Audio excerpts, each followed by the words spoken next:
lá em cima. A gente cai. Vamos caminhar pra ali, vamos dar uma olhada ali, aquelas coisas, hein? Ah, que legal, temos no meio do mato. Um cachorrinho bonitinho, hein? Mas ele é bonitinho. Muito bonito esse cachorrinho. Olha que ele pula e te machuca. Ele é muito bagualão. Ele é bagualão, esse cachorrinho. Vamos tirar uma foto dele de pertinho.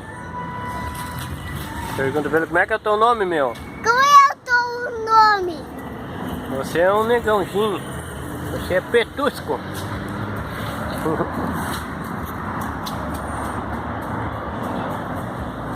Ó, cuidado, meu filho. Credo, capaz de se machucar, meu filho. Olha a pressão, cuidado com esses galos, hein. Ó os galinhos, ó. Ó, ó. Olha lá, tá bravo. Olha lá o cavalo lá, passando lá o cavalo lá. Viu o cavalo?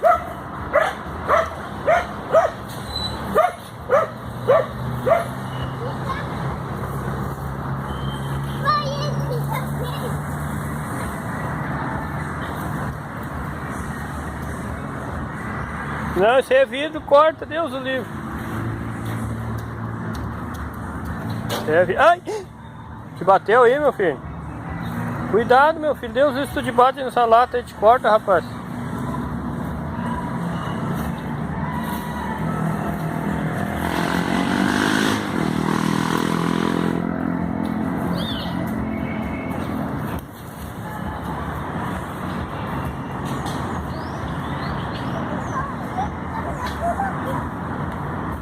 Acho que tem um grande caminho. Não é B o nome dele? B. B. Eu acho que é B o nome desse cachorrinho.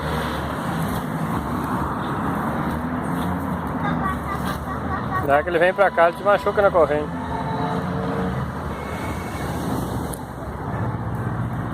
Tem carinho dele, papai. É, vamos filmar ele de pertinho.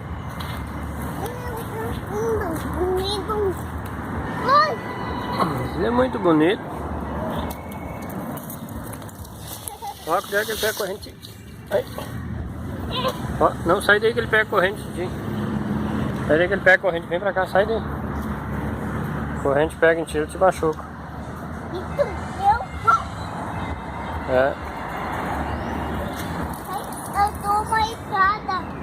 Daí ele cai, pai. O que, filho? Daí nós subimos.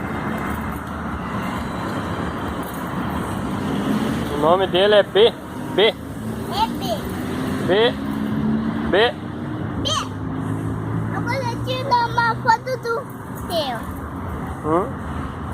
Ele quer tirar uma foto também. Tem uma foto bem? Vamos tirar uma foto tudo nós juntos. Né? Aqui, ó, vamos tirar uma foto tudo nós juntos aqui, ó. Tudo nós, ó. É. Ele tá mexendo, tá na blusa. Tá mexendo tua blusa? Ah. Uhum.